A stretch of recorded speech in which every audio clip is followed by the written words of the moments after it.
Greetings, folks. Previously, in our videos at the Nubian Exodus, we had spoken about the failure of the missionary project. And then that video was followed also by another video which was dealing with the issue of the protesters against Protestantism. So in the earlier video, we had exposed how the missionaries, worked with the colonial government to destroy and to embarrass, to destroy native leadership, native lives, and also to embarrass Christianity, and why the fact that the whole missionary project was in fact a failure. And the latter video, which was followed after that, we were looking at the fact of someone who was persecuted turning to being the persecutor, and that's what you find within the Protestant Reformation. And even in the Protestant Reformation were the ones who were largely involved within the colonialist project in South Africa and in the African continent. So today I want us to look, probably to try and answer the question: is Africa being recolonized in light of these things? In light of the missionaries, previously working with the colonialist government, and in light of the Ethiopianism, the Ethiopians, our ancestors leaving the missionary churches because of its racism, its segregation, and its paternalism and its unjust treatment of the natives. So currently, when he or she looks at the way in which things are operating in South Africa currently, are we sort of in the process of experiencing the very same things that we have experienced in the past? I think we are. Recently, we know that I think in last year, the Donald Trump won the elections in the United States. And something that happened, as he did that, was that, he had this thing that is going to bring back God, in America. And then you had, the various pastors, the various so-called Christian leaders in America, putting their weight on Donald Trump, supporting him. And I even hear that currently he elected Paula White to be sort of like a head, of issues relating to faith within the White House. And this Paula White was, a big supporter of Donald Trump. She also has a mega church there in America. Now, since the man has, been in the White House, we know that thing of make America great. He has been bullying everyone in the world. It's so fun. He has been bullying everyone in the world. He has been threatening, Mexico with if you don't do this, I'm going to raise, tariff by 25%. He has been bullying Canada. Recently, he made an utterance that is going to remove the Palestinians from Israel and resettle them somewhere else, and then he's going to take, Palestine for America, for themselves, and they are going to build it and make it great and create jobs, and all of that. He has been supporting Israel. He has been also, even threatening to take Greenland, that is going to take it. And then he made a threat to South Africa, by signing those executive orders where they cut funds, that were assisting in AIDS programs, in South Africa. Those fines, I think they contributed 17% of the total budget within that, AIDS program.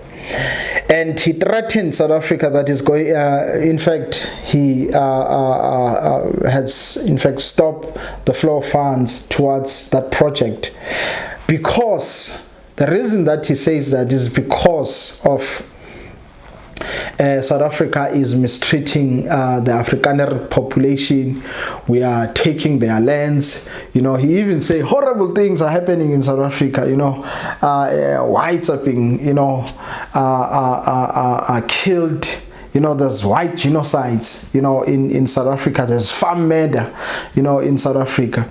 So right now there is this whole tension that is happening between, South Africa and the United States as a result of these white supremacist groups that claim to be Christian in South Africa, spreading this propaganda, up until they sold it to the White House. Now the White House has bought into that propaganda, and South Africa is now punished, because of that propaganda. Now aid is going to be cut off because of those white supremacist propaganda that emanate from South Africa going to the United States. Now the United States is responding. But in all of this, you remember when America invaded, and took out Saddam Hussein, they first had to come up with something to degrade them and say that they are weapons of mass destruction. And then they went into that region, they killed close to 1 million people, and then they took out Saddam Hussein. Based on those lies. And then later on it was found that there were no weapons of mass destruction. All of that was just cooked and made up, So now this is now facing South Africa. They have created an image that South Africa is oppressing whites, and he even promised that if whites want, he can take them, the Afrikaners, he can take them to America and settle them there in America, as refugees, of some sort. And today, white Afrikaners were in protesting, in the U.S. Embassy of South Africa, calling for Trump to come and help them, that they are being destroyed in this country, Trump must come and help them, bad things are happening to them and all of that. These are the very same people who are still in charge of the economy of this country. They still own a large part of South African economy. They have the lowest high unemployment rates. You see, they still own most of the agricultural land. You see, and they are busy complaining about certain racist laws that are, oppressing them and whatnot. This is a privileged group, that are whining about, oppression. And in them whining about oppression, they are now saying, the United States needs to come. And as they were calling upon the United States, they were busy saying, God, thank God for Trump. Thank God for Trump. And then there's this guy within the Reformed movement this guy, Paul Schleierlein, within the Reform movement, he wrote an article on how South Africa should respond to Donald Trump. And in that, he first, the whole article is about, in fact, portraying the Afrikaners as victims. He begins, with their, during the time of colonialism, when they were still in the Cape, that they had frictions, with the British and the Xhosas, and then they decided to live on what we know as the Great Reich. What he fails to mention was that AmaXhosa defeated them. They beat them up because the Afrikaner were desiring to be independent. They wanted to move away from the British, and then in their moving away from the British, in their moving away from the British, they went west, and then that's where they met Amaxhosa, and that's where they met Amaxhosa. And in them meeting Amaxhosa, because they had fought with the natives there, and the natives had to leave their land and went to the Eastern Cape. Some went up north in the Free State, you know, in all of that. But they went west because they wanted more land. They wanted more slaves, you see. And then only to find, and then they fought a war, and then they killed a Xhosa leader. And then Umakoma had to come back and respond to that, and he beat them up. So they went up north, fleeing, you know, the wrath of Umakoma, after he had defeated them for trying to steal land, to rape children, to murder women, and to enslave people. These were the type of people, you know, we were dealing with. Sol Plaatje, in his book Native Life in South Africa, he tells us what kind of people who these were, the Voortrekker, the Afrikaners. These were vicious, brutal, violent people. And in them going up north, they had to fight wars with Abomshweshwe, who had to defend their lands and their people from being enslaved by these very same people. They went into KZN and they did the very same thing, you know, where Dingane had to defend his land and his people from enslavement by these very same people. So now, when this Paul Schleierlein writes this article, and then he tries to paint those people as victims, this is where you see this is absurd. And this is a Christian who's doing that. This is a pastor who is pastoring a black church in a Tsonga speaking region, saying this kind of absurd things to the people. And then he says that, you know, for South Africa to avoid, you know, it being, you know, punished by America, they need to be humble, you know. They need to be humble. They need to do an introspection, you know, of themselves. You know, he's talking about Black South Africans. Yeah, that means we are oppressing these people, and therefore we need to repent from that, you know. And then he talks about, first of all, we need to be grateful to Americans, as if South Africa is living on American aid. You know, that's one of the funniest things, you know. He makes it as if South Africa is surviving on American aid. Like, this thing that they are complaining about, it only contributes 17% of, you know, the total budget. And South Africa is not even in the top 10 countries that benefit from American aid. So it's not even in the top 10 countries that benefit from American aid, and they act as if we are, you know, living on American aid. Yes, there's trade between South Africa and America, and most of the resources, the mineral resources that goes to America to secure, you know, their security, you know, they come from South Africa, you see. So there is trade, and trade is two-way stream. You benefit, we benefit. That's it, you know. So I don't know why now, you know, people act as if this is one-sided. But now the whole thing here is the fact that this is an attempt on recolonization. The fact that, you know, this can be, you know, this recolonization might not be military, even though that option is still, you know, open, I think, for the Americans, but it is more economically, you know. This is going to be fought on economic lines. The Americans are going to undermine the sovereignty of South Africa, you know, transgressing the boundaries, you know, because South Africa exists today as a sovereign nation because of God's sovereign will. You know, it has these borders as a result of God's sovereignty. And God wants a nation to have its own sovereignty. When another nation comes in and undermines another nation's sovereignty, that is in fact a rebellious behavior against God, who is in fact in charge of all the nations.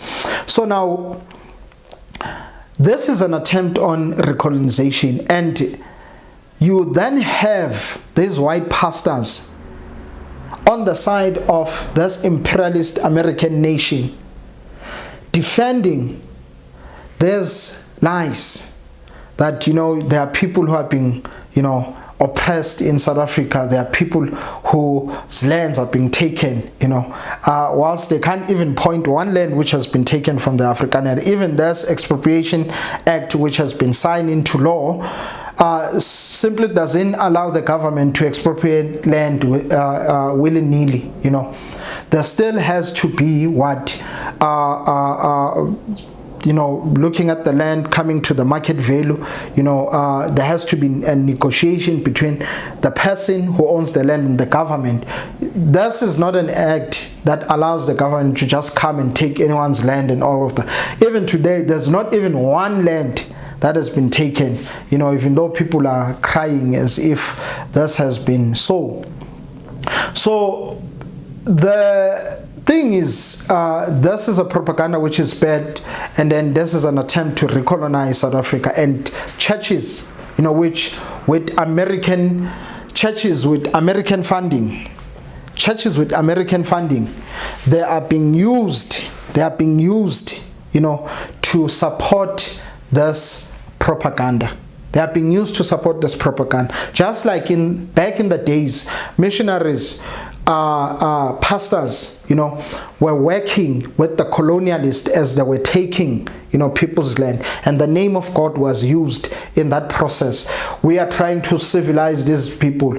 We are trying to bring order, to these people. We are trying to bring law and order, to these people. We are trying to help these people by providing them jobs, whilst their lands are being exploited, and some of the people are being invaded military, and thus, if people are not careful, this will be an excuse that can be used, by the West to invade, South Africa, because there's this tendency where white feel like, they are losing, what they used to know, their privilege. Back in the apartheid days, they were privileged, they were there, they were the ones running the political space, the economic space, everything. So now that has been taken away, because now people have to share. And that is in fact offensive to this type of people. And this is why now they are calling upon America to come, and help them. And that coming and help them can be, the Americans using the economy, to undermine the sovereignty of South Africa. Or it can be, just like what they did in the Middle East, where they will just military bring in their soldiers and invade us, and then that will be it. You see, and this will be done, in the name of God, in the name of civilization, and then you will have people being destroyed in the name of God, in the name of civilization. So there is an attempt to recolonize Africa. There is an attempt where Western imperialist nations and their churches, they want to come here and re-establish themselves, reassert the domination, reassert their dominance again, which they had previously. So this is a very dangerous time, that we need to watch out. And we can't be having people such as Paul Schleiline, who is an American, by the way, who came here, as a missionary in South Africa, speaking boldly in such an arrogant way on South African issues. He even has the guts to tell South African leadership that they need to be grateful and humble, and look at their ways, and stop putting these laws, that prevent businesses and all of that. So he wants, this uncontrolled capitalism, to be the way things are being done on this land. And that's not going to happen. We've had that experience since the British and the Afrikaner took the land in 1910. And in 1913, the Native Land Act, which took 86% of the land, that previously belonged to the native, and these settlers gave themselves this land, and they started to own this land, and we were pushed in the reserved, where we only own 14% of the land, even though we were the majority. At that time, I think we outnumbered whites by 1 to 19. You see, right now I think we outnumber them by 1 to 10, somewhere there. They make 8% of the population, but they own close to 70% of the agricultural land, and that's a problem. That's a problem that has a historical base. So when that injustice is being corrected, those people feel like, what, this is injustice. You see, it's so funny when a historical injustice, and it is being corrected in a proper way. It's not, in a violent way, just like, what happened in Zimbabwe. This Paul Schleicher even threatened South Africa that you will go in the way of Zimbabwe.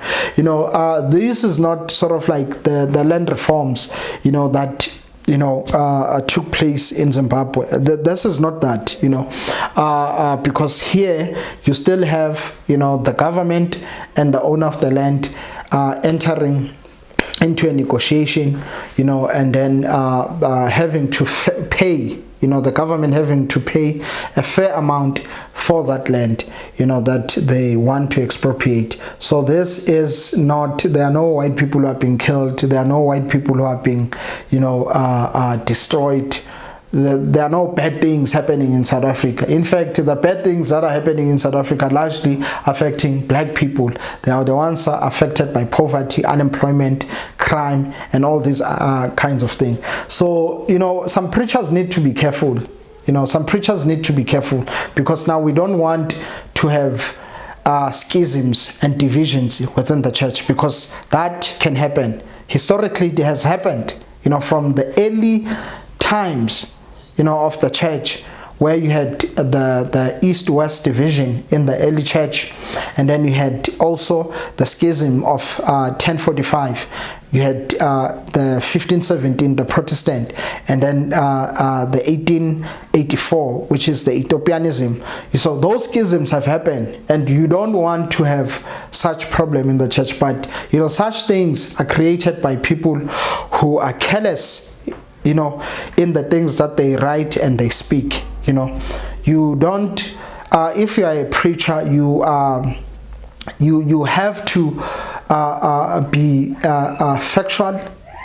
You have to make sure that ignorance is far away from you. You have to search stuff. You have to be well informed before you utter your mouth, because the things that you utter, one day you are going to be judged by them. So supporting a propaganda that there are white people who are being mistreated, being oppressed, being killed in South Africa is in fact lies, you see. So Paul Schleicher and some guys within the Reformed circles, they need to be very careful when they say this stuff. I hope you enjoy this video. Please like, subscribe, and share your critiques, your comments in the comment section. I hope you have a great day. Bye bye.